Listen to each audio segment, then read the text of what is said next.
नमस्कार, आप देख रहे हैं बिग ब्रेकिंग। मैं हूं आपके साथ आरजू साई। बड़ी खबर कोटा से आ रही है, जहां ऑटो में सिलेंडर चोरी की वारदात को अंजाम दिया गया। गैस एजेंसी की ऑटो से सिलेंडर चोरी की घटना सामने आई और ये सारी तस्वीरें सीसीटीवी कैमरा में रिकॉर्ड हो गई हैं। स्कूटी सवार युवक ने चोरी की वारदात को अंजाम दिया। आप ये तस्वीरें अपनी टीवी स्क्रीन पर देख सकते हैं। ये पूरी घटना सीसीटीवी कैमरा में कैद हो गई। कैथोनी पोल थाने में केस दर्ज कर लिया गया है। कोटा में चोरों के हौसले इस कदर बुलंद हैं कि आए दिन चोरी की वारदातों को अंजाम देकर फरार हो रहे हैं। ये ताजा मामला कैथोनी पोल इलाके का है। तस्वीरें आप देख सकते हैं। एक चोर दिन दहाड़े बेखौफ होकर गैस सिलेंडर चुराने की वारदात को अंजाम दे रहा है और इस वारदात को अंजाम देने के बाद फरार हो गया। कल दोपहर को ये चोरी की वारदात हुई और पास में लगे सीसीटीवी कैमरा में कैद हो गई। आप देख सकते हैं किस प्रकार स्कूटी सवार युवक आता है और मौका देखकर चंद पलों में सिलेंडर चुराने की वारदात को अंजाम देकर रफूचक्कर हो जाता है। इस मामले में पीड़ित गैस एजेंसी के कर्मचारी हरलाल नायक ने कैथोनी पोल थाने में शिकायत दर्ज करवाई है। फिलहाल पुलिस पूरे मामले की जांच कर रही है।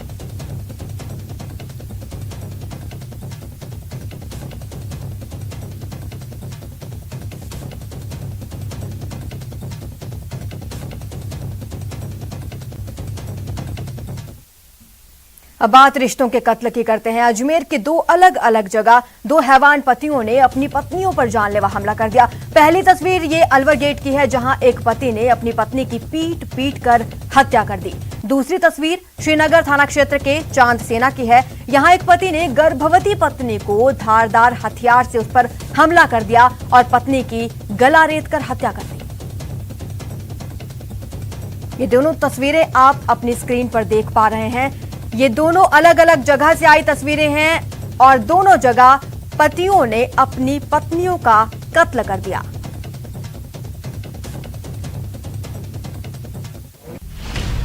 कहीं रिश्तों को लगी जंग, क्यों सोच हो गई तंग, दरक रही रिश्तों की दीवार, इंसानियत शर्मसार। मम्मी को इतना बुरा मारा 1 घंटे तक। उसके बाद ना मेरी मम्मी को बाहर भेजने लग गया। वो ना मेरी मम्मी का मुंह दबोचने लग गया, तो मैंने बचाया तो मेरे को मारने लग गया। दर्द और बेबसी में डूबी ये आवाज उस बच्ची की है जिसकी माँ उसके पिता की वहशत की भेंट चढ़ गई और एक बेटी अपनी माँ की ममता से हमेशा के लिए महरूम हो गई। बच्ची के पिता नितिन उर्फ राहुल का शनिवार रात अपनी पत्नी वर्षा से झगड़ा हुआ।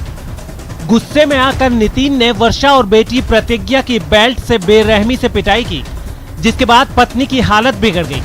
उसकी चीख पुकार सुनकर आस पड़ोस के लोगों के आ जाने से नितिन घबराकर वर्षा को अजमेर के JLN हॉस्पिटल लेकर पहुंचा, लेकिन डॉक्टरों ने वर्षा को मृत घोषित कर दिया। मिली जानकारी के मुताबिक वर्षा की 10 साल पहले भूपेंद्र सिंह से शादी हुई थी। पहले पति की मौत के बाद वर्षा की राहुल से दूसरी शादी थी।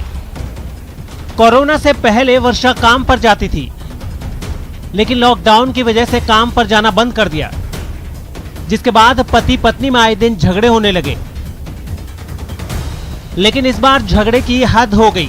पत्नी की हत्या के बाद राहुल कानून से छिपता फिर रहा है और जिसमें बोर्ड द्वारा पोस्टमार्टम करा रहे हैं और शीघ्र ही मुलजिम को गिरफ्तार करेंगे। रहने वाली है थी? ये खास रहने वाली महाराष्ट्र की थी, जिसकी बहन से भी संपर्क किया गया। काजल नामक बहन है इसकी, जो गोरेगांव ईस्ट बॉम्बे में रहती है, जिसने बताया कि हम वहाँ नहीं आ सकते। उसकी धर्म की बहन है रेखा, जिसके लाश से जो अंतिम क्रियाक्रम को सुपुर्द कर दें। दूसरी सनसनीखेज वारदात श्रीनगर थाना क्षेत्र के चांदसेन गांव में हुई, जहां कल युगी पति ने अपनी 7 महीने की गर्भवती पत्नी का धारदार हथियार से बेरहमी से गला रेत दिया और बाद में खुद ने भी कीटनाशक खाकर जान देने की कोशिश की।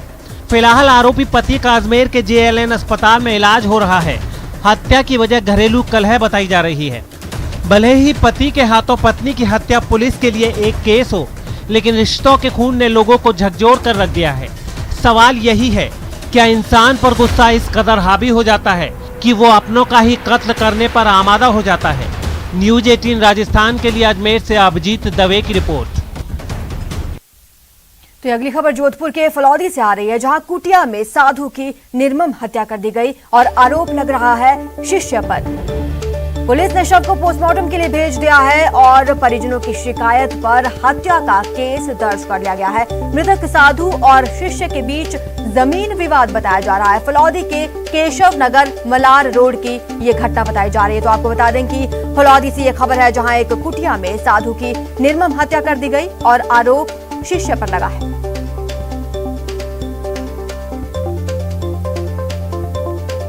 मृतक साधु के परिजनों का आरोप है कि साधु और शिष्य के बीच किसी जमीन को लेकर विवाद था, जिसके चलते शिष्य ने साधु की हत्या कर दी। फिलहाल शव का पोस्टमार्टम करवा लिया गया है, जांच जारी। वहीं राजसमंद जिले के रेलमगरा क्षेत्र के सांसेरा तालाब में रविवार दोपहर को डूबे युवक का अभी तक पता नहीं चल पाया। कल से अभी तक युवक को रेस्क्यू टीमें तलाश रही हैं। रेलमगरा थानाधिकारी भरत योगी ने बताया, उदयपुर के धमानिया कस्बे का निवासी रामलाल डांगी अपने दोस्तों के साथ जलदेवी माता के दर्शन करने सांसेरा गांव आया था। दर्शन बंद होने के बाद सभी दोस्त नहाने के लिए तालाब पर चले गए। नहाते समय रामलाल और दिनेश जाट तैरते हुए काफी दूर निकल गए, लेकिन वापसी में रामलाल की सांस फूलने लगी और वो डूब गया। युवकों के हल्ला मचाने पर बड़ी संख्या में ग्रामीण और गोताखोर मौके पर पहुंचे और कल दोपहर से ही रामलाल की तलाशी शुरू कर दी, लेकिन अभी तक रेस्क्यू टीमों को सफलता नहीं मिल पाई है।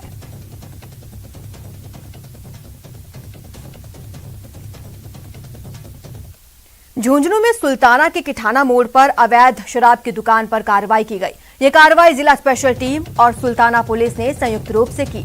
पुलिस ने 4 पेटी देसी शराब, 1 पेटी अंग्रेजी शराब बरामद की है।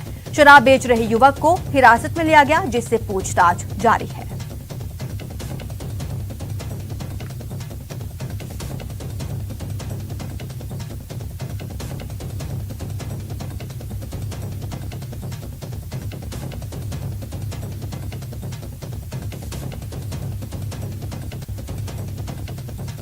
अधीक्षक जिला झुंझुनू द्वारा चलाए जा रहे अवैध ब्रांचों के खिलाफ अभियान में श्रीमान सीओ साहब चिड़ावा के निर्देशन में श्रीमान SHO साहब चिड़ावा के निकट संवेदन में सुल्ताना बाईपास किठाना रोड पर अवैध ब्रांच पर कार्रवाई की गई, जिसमें 4 पेटी देसी व 1 पेटी अंग्रेजी की शराब वो जब्त कर मुलजिम को गिरफ्तार किया गया। और अब बात आग के तांडव की, जो इन 2 तस्वीरों में आपको दिखाएंगे कि किस तरह से आग ने भीषण रूप धारण कर लिया। ये 2 तस्वीरें आप देख सकते हैं। एक तरफ कोटपूतली में आग की चपेट में आकर झाड़ियां धुंधु कर जल गई और दूसरी तरफ प्रतापगढ़ की तस्वीरें हैं, जहां आग से झोपड़ी स्वाह हो गई। 2 तस्वीरें और आग का ये तांडव आप देख सकते हैं।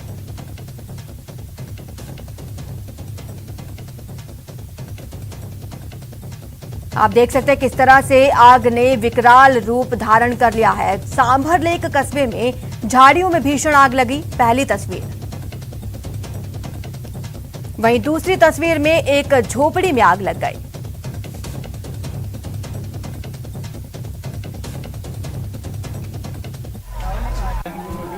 जहां तक नजर जा रही थी, वहां तक आग की लपटें नजर आ रही थी। इन लपटों को देखकर ऐसा लग रहा था मानो ये सब कुछ जलाकर खाक कर देंगी। दहशत से भर देने वाली ये तस्वीरें कोटपूतली के सांबर लेक कस्बे से आई हैं। बताया जा रहा है कि सांबर लेक कस्बे में रविवार की देर रात अज्ञात नरेना रोड स्थित मालियों की धर्मशाला के पीछे झाड़ियों में भीषण आग लग गई। तेज हवा की वजह से इस आग ने देखते ही देखते विकराल रूप ले लिया। इस आग को बढ़ते देख आसपास के कॉलोनियों के लोग दहशत में आ गए और लोग घरों से निकलकर आग बुझाने की कोशिश में लग गए।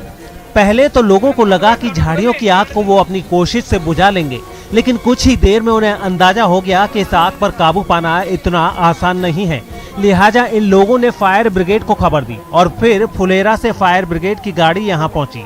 यहां पहुंचने के बाद फायर ब्रिगेड की टीम ने आग बुझाने की कोशिशें शुरू की और बड़ी मशक्कत के बाद उन्होंने आग पर काबू भी पा लिया। इस आग की वजह से पूरे इलाके में दहशत तो जरूर फैल गई थी, लेकिन गनीमत यही रही कि इस आग की वजह से किसी को कोई चोट नहीं आई। वहीं ये दूसरी खबर प्रतापगढ़ के अरनोद उपखंड से है। फरेड़ी गांव में कुएं से गुजर रही 33 kV लाइन फॉल्ट होने से झोपड़ी में आग लग गई, जिससे झोपड़ी में रखा सारा सामान जलकर खाक हो गया।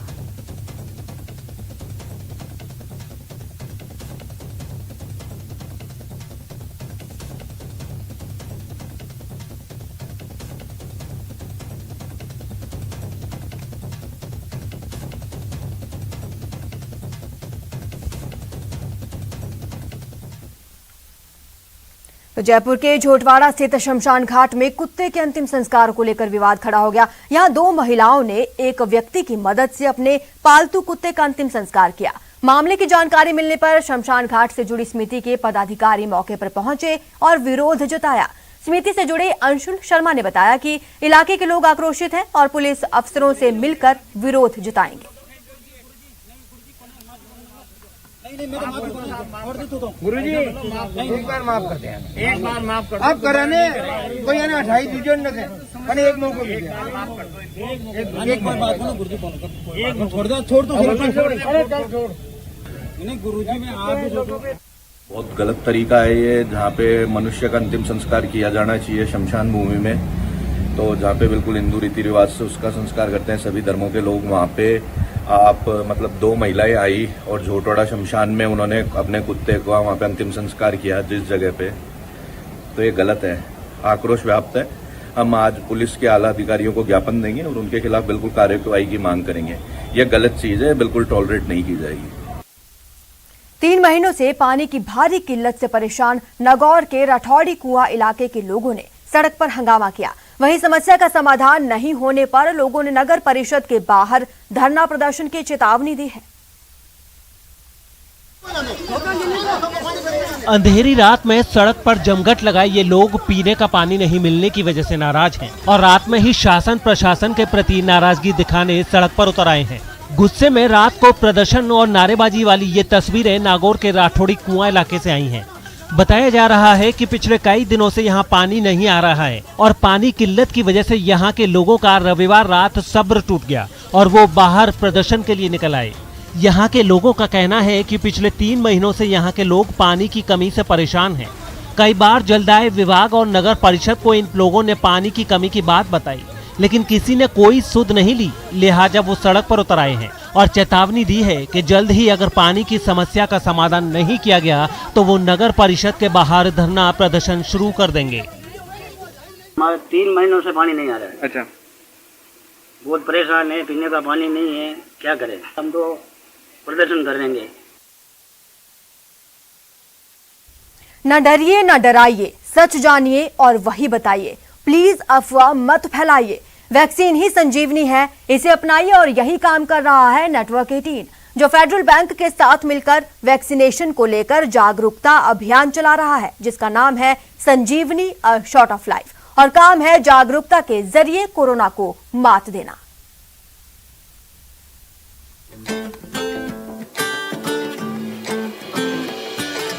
टीका लगा जरा टीका लगा, जब अपनी बारी आए टीका लगा। हो ये जो ढाल सी है वो कमाल सी है, संजीवनी आई यहाँ। टीका लगा जरा टीका लगा, जब अपनी बारी आए टीका लगा। टीका लगा जरा टीका लगा, जब अपनी बारी आए टीका लगा। जरा टीका लगा, जरा टीका टीका टीका टीका लगाया क्या। यहां रुकेंगे छोटे से ब्रेक के लिए, जल्द हाजिर होंगे। आज विश्व रक्तदाता दिवस है। 14 जून को नोबेल प्राइज विजेता कार्ल लैंडस्टेनर का जन्म हुआ था। यही वे साइंटिस्ट हैं जिन्होंने एबीओ ब्लड ग्रुप सिस्टम खोजने का श्रेय मिला है। ब्लड ग्रुप्स का पता लगाने वाले कार्ल लैंडस्टेनर के जन्मदिन के दिन ही विश्व रक्तदान दिवस मनाया जाता है। कार्ल लैंडस्टेनर के द्वारा ब्लड ग्रुप्स का पता लगाए जाने से पहले तक ब्लड ट्रांसफ्यूजन बिना ग्रुप के जानकारी के होता था। 14 जून विश्व रक्तदाता दिवस के रूप में समस्त विश्व में मनाया जाता है। इस दिन famous scientist doctor Karl Landsteiner का जन्मदिन भी आता है और उन्हीं की यादगार में यह दिन मनाया जाता है सारे विश्व में। 1901 में ऐसे साइंटिस्ट ने एबीओ ब्लड ग्रुप की खोज कर एक रक्त क्रांति पैदा कर दी थी। आज 14 जून विश्व रक्तदाता दिवस है और इस दिन हम सभी रक्तदाताओं को एवं संस्थाओं का सम्मान करते हैं। यह सम्मान इसलिए भी जरूरी है क्योंकि जो रक्तदाता है वो हमारे जीवन में बहुत अहम भूमिका रोल अदा करता है। वर्ल्ड ब्लड डोनर डे पर मैं एक मैसेज देना चाहूँगा और एक अपील करना चाहूँगा। सभी रक्तदाताओं से मैं अपील करना चाहूँगा कि हमको रक्तदान के लिए सबको प्रेरित करना है और खुद को भी रक्तदान करना है।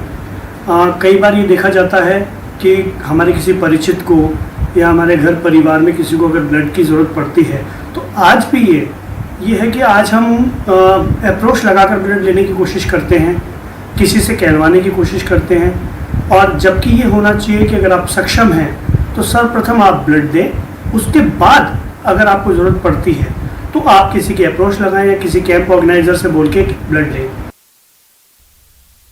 कोरोना महामारी के इस दौर में चलिए एक खुशखबरी जान लीजिए। अब कोरोना वायरस को एक डिवाइस के जरिए फैलने से रोका जा सकता है, जो कहीं और नहीं बल्कि अपने ही देश में बन रही है। ये कारनामा किया है बेंगलुरु के एक साइंटिस्ट डॉक्टर राजा विजय कुमार ने। डिवाइस से हारेगा कोरोना वायरस। इस डिवाइस को लगाइए और कोरोना से निजात पाइए। आशा की एक और किरण बनकर आया है ये डिवाइस। अब कोरोना वायरस को इस डिवाइस के जरिए फैलने से रोका जा सकेगा। यह है स्केलेन हाइपरचार्ज कोरोना कैनन यानी शाइकोकेन, जो कोरोना वायरस के प्रसार को रोकने की क्षमता वाला एक उपकरण है। Corona family of viruses, they infect, infecting mechanism is by using their spike protein.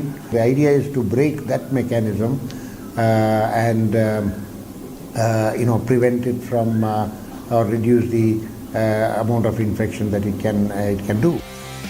इस डिवाइस को दी स्केलेन नाम के एक बेंगलुरु की संस्था ने विकसित किया है और यह भी साफ कर दिया है कि कोरोना से संक्रमित व्यक्ति को यह डिवाइस ठीक नहीं कर सकता, लेकिन घातक वायरस के प्रसार को रोकने में यह बेहद प्रभावी है।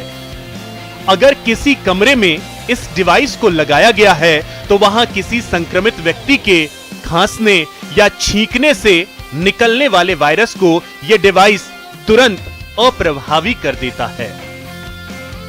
यह device America, Europe, Singapore, Australia, UAE, Qatar, Malaysia और अन्य देशों में एक्सपोर्ट की जा रही है।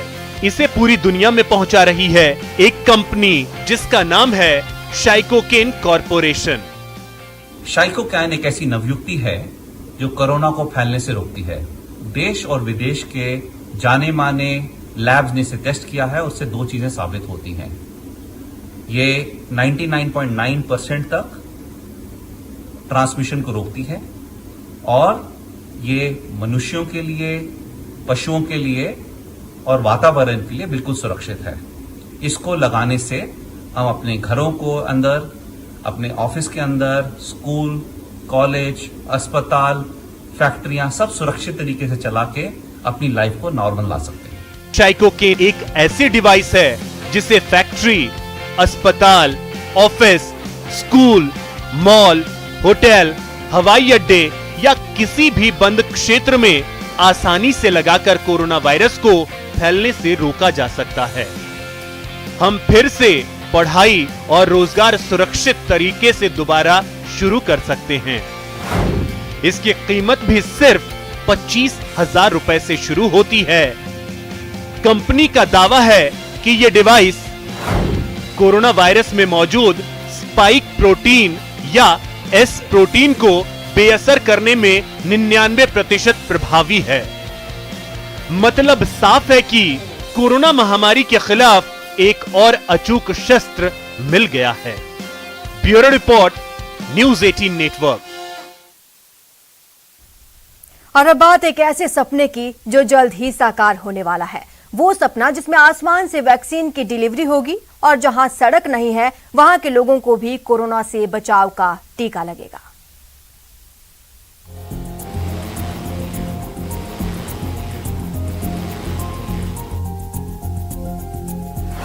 अब आसमान से आएगा कोरोना का टीका।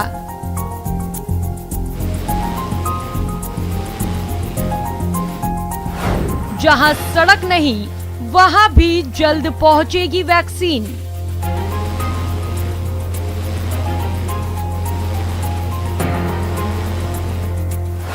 सच होगा मेडिसिन फ्रॉम द स्काई का सपना।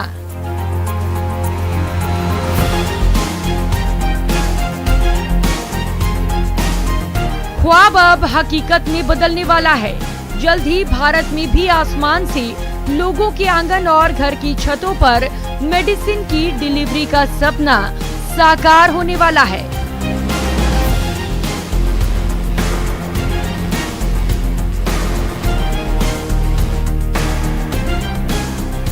कम हो रहे कोरोना केस के बीच टीकाकरण अभियान को और तेज करने के लिए केंद्र सरकार अब दूर दराज के इलाकों तक वैक्सीन पहुंचाने के लिए मेडिसिन फ्रॉम द स्काई की योजना पर काम कर रही है।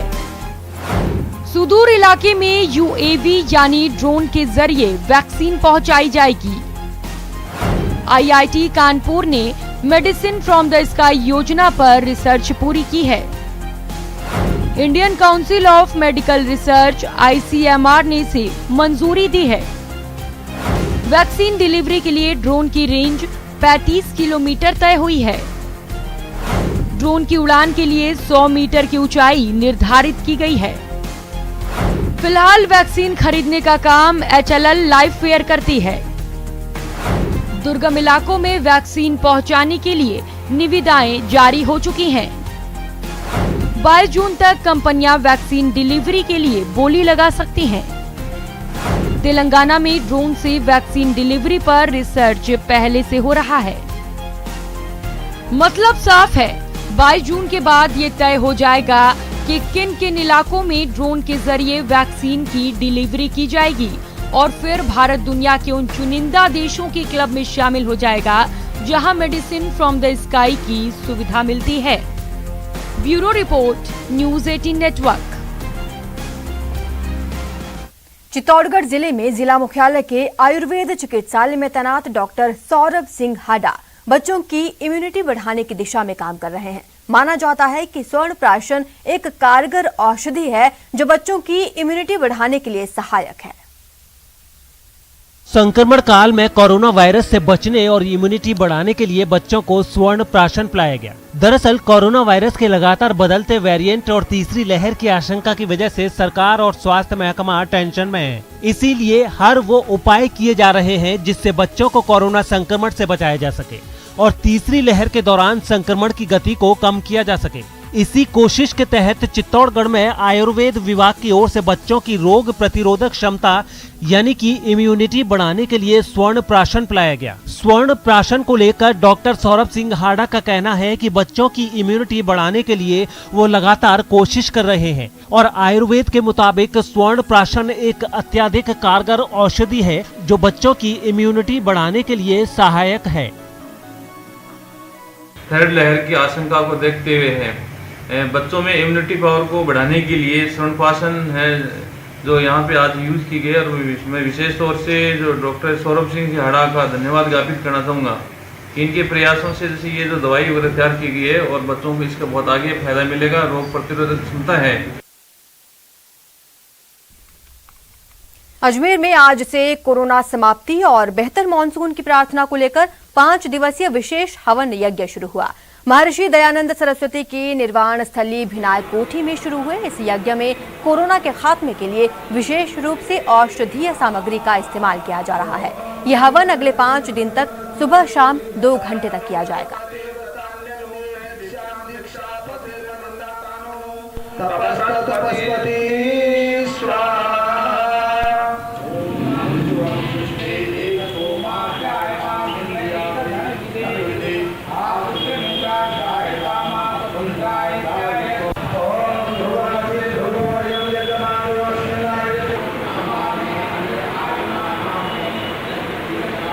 जो किया गया है इसके 2 लक्ष्य हैं। एक तो कोरोना की महामारी को भगाने के लिए विशेष हवन सामग्री औषधि युक्त तैयार की गई है, वो डाली गई है और साथ ही वर्षा अच्छी हो इस दृष्टि से ये यज्ञ प्रारंभ किया गया है और ये 5 दिन चलेगा। सुबह 8 से 10 और सायंकाल 5 से 7। जो भी लोग इसमें भाग लेना चाहे वो सादर आमंत्रित है। तो नगर निगम ग्रेटर विवाद मामले में अपडेट है। हाईकोर्ट में ये सुनवाई चली। लंच के बाद दोबारा सुनवाई हुई और जस्टिस पंकज भंडारी की खंडपीठ सुनवाई कर रही है। सरकार की ओर से बहस पूरी हो चुकी है। एजी एमएस सिंघवी ने कहा, अन्य राज्यों में भी यही है कानूनी प्रावधान। निलंबित मेयर के पास चैलेंज करने का कोई ग्राउंड नहीं है। मिसकंडक्ट की कोई फिक्स परिभाषा नहीं होती। समय समय पर परिस्थिति के अनुसार बदलती रहती है। मेयर का ये कृत्य मिसकंडक्ट की श्रेणी में ही आता है। अब याचिकाकर्ता की ओर से रिजॉन्डर पर भी बहस की जा रही है। तो आपको बता दें कि नगर निगम ग्रेटर विवाद ये मामला है। हाईकोर्ट में सुनवाई चल रही है। जस्टिस पंकज भंडारी की खंडपीठ सुनवाई कर रही है। हालांकि सरकार की ओर से बहस पूरी हो चुकी है। एजी एमएस सिंघवी ने कहा कि अन्य राज्यों में भी यही कानूनी प्रावधान है। निलंबित मेयर के पास वो चैलेंज करने का कोई ग्राउंड नहीं है। मिसकंडक्ट की कोई फिक्स परिभाषा नहीं है। समय समय पर परिस्थिति के अनुसार बदलती रहती है। मेयर का ये कृत्य मिसकंडक्ट की श्रेणी में ही आता है। तो आपको बता दें कि नगर निगम ग्रेटर विवाद मामले में हाईकोर्ट में आज सुनवाई चल रही है। जस्टिस पंकज भंडारी की खंडपीठ इस मामले की सुनवाई कर रही है। सरकार की ओर से बहस पूरी हो चुकी है। वहीं एजी एमएस सिंघवी ने इस दौरान कहा कि निलंबित मेयर के पास चैलेंज करने का कोई ग्राउंड नहीं है। मिसकंडक्ट की कोई फिक्स परिभाषा नहीं होती। समय समय पर परिस्थिति के अनुसार यह परिभाषा बदलती रहती है। मेयर का ये कृत्य मिसकंडक्ट की श्रेणी में ही आता है। ये सब कहना है एजी एमएस सिंघवी का। अब बात पोखरण की, जहां शहर में लगे सीसीटीवी बस दिखावे के हाथी दांत बनकर रह गए हैं और बदमाश इसका फायदा उठा रहे हैं। ये तस्वीरें देखिए। लगे सीसीटीवी कैमरे बंद, पुलिस की तीसरी आंख में मोतियाबिंद, मोटरसाइकिल चोरों के हौसले बुलंद। ये नजारा है पोखरण थाना क्षेत्र का, जहां इलाके में लगे बिजली और अन्य खंभों पर आपको सीसीटीवी कैमरे दिख जाएंगे, लेकिन ये कैमरे महीनों से बंद पड़े हैं। इलाके के सभी खंभों पर दर्जनों की संख्या में लगाए गए कैमरे बंद पड़े हैं। यहाँ तक कि सीसीटीवी कंट्रोल रूम का मॉनिटर भी खराब पड़ा हुआ है, जिसका फायदा उठाकर बदमाश लगातार बाइक चोरी की घटना को अंजाम दे रहे हैं। घटना के बाद पुलिस को जांच के दौरान निजी मकानों में लगे सीसीटीवी कैमरे की मदद लेनी पड़ रही है।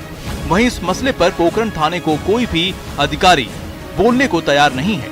शहर में मई के अंतिम सप्ताह और जून के पहले वीक में दर्जनों बाइक चोरी की घटनाएं हुई हैं और बदमाश अभी तक पुलिस की पहुंच से दूर है।